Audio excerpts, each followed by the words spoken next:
Hi, welcome back all you giggling babelfish. It's Daisy, of course. I have a bit of surprise for you because last Friday I went and did a COVID test. So I'm here at a testing area, so I thought it'd be interesting to tell you the experience, what it was like for an autistic person to do this test. So the first thing that happens, of course, is you book the test. And once you book the test, you get this email, which, as you can see, has a code on it. You drive to a test centre where you show the email with the code to a big scary guy with lots of personal protective equipment on and a mask so you can't read his face. The first time I went with my mum, it was in a sort of army centre with the army, and I got told off for unwinding a window. And then you go in. Now, preferably you ought to have your ID, but I forgot mine and the email seems to be evidence enough. He gives you the test. In that test bag is your instructions, a glorified earbud. You could very well use this as an earbud. A test tube, a piece of flinty, felty material, no one knows what it's about, and your ID card, which unfortunately I chucked mine away. First thing you need to do is you need to read your instructions manual. COVID-19 self-test step-by-step guide. Before you start, read these instructions. Need help? Put your hazard lights on, Billy.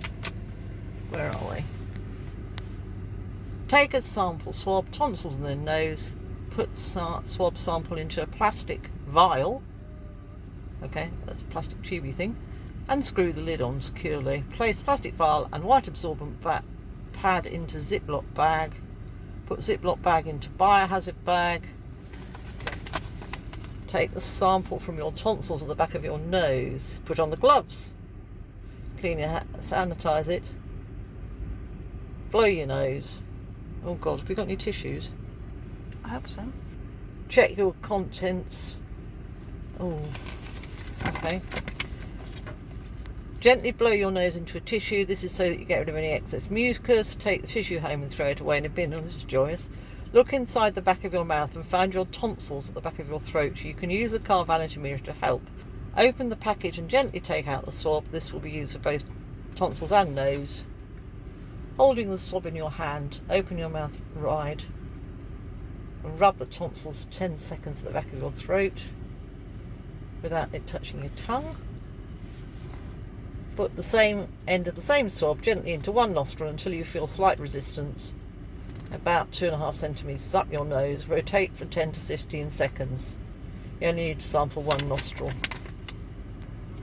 Oh golly, I will come back. So that's the liquid to put it in once you've done it. Stick thing.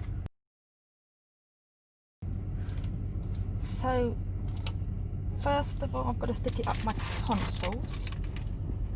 See if I can do this. Now you'll need to lose the mirror. Can you see where you're going? We got to the point where I was starting to prepare, but we didn't actually manage to take a photo of the actual deed because we got in a muddle. It is quite complicated, guys, give us a break. So I thought I'd show you now how to do it. So you take the glorified earbud, you stick it up your mouth.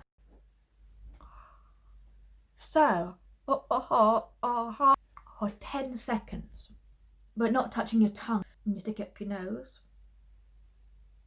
until it can't go any further and you feel resistance, and you hold it there for 10 seconds.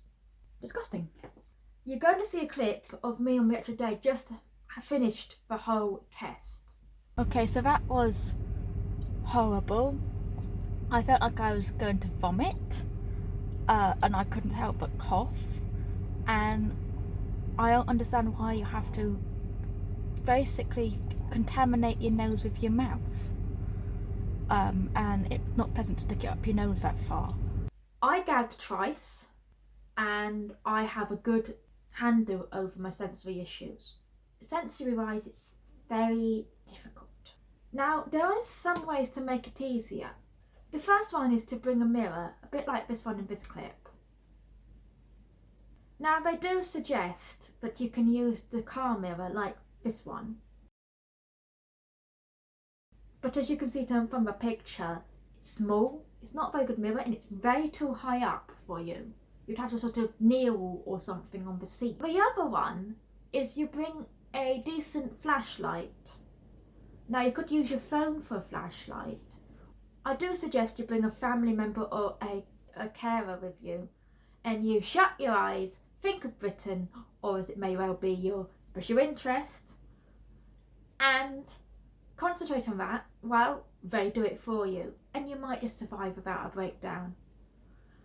So we're going to take it over to the station and get our codes put in, and off it goes. What actually happens is that you go to yet another person and you hand them the thing, and they check it's all sealed up properly, which mine wasn't, and then you say bye and you go. Now the last step, of course, is getting your results, which they usually say it's 24 to 48 hours. Now I got mine in the morning after.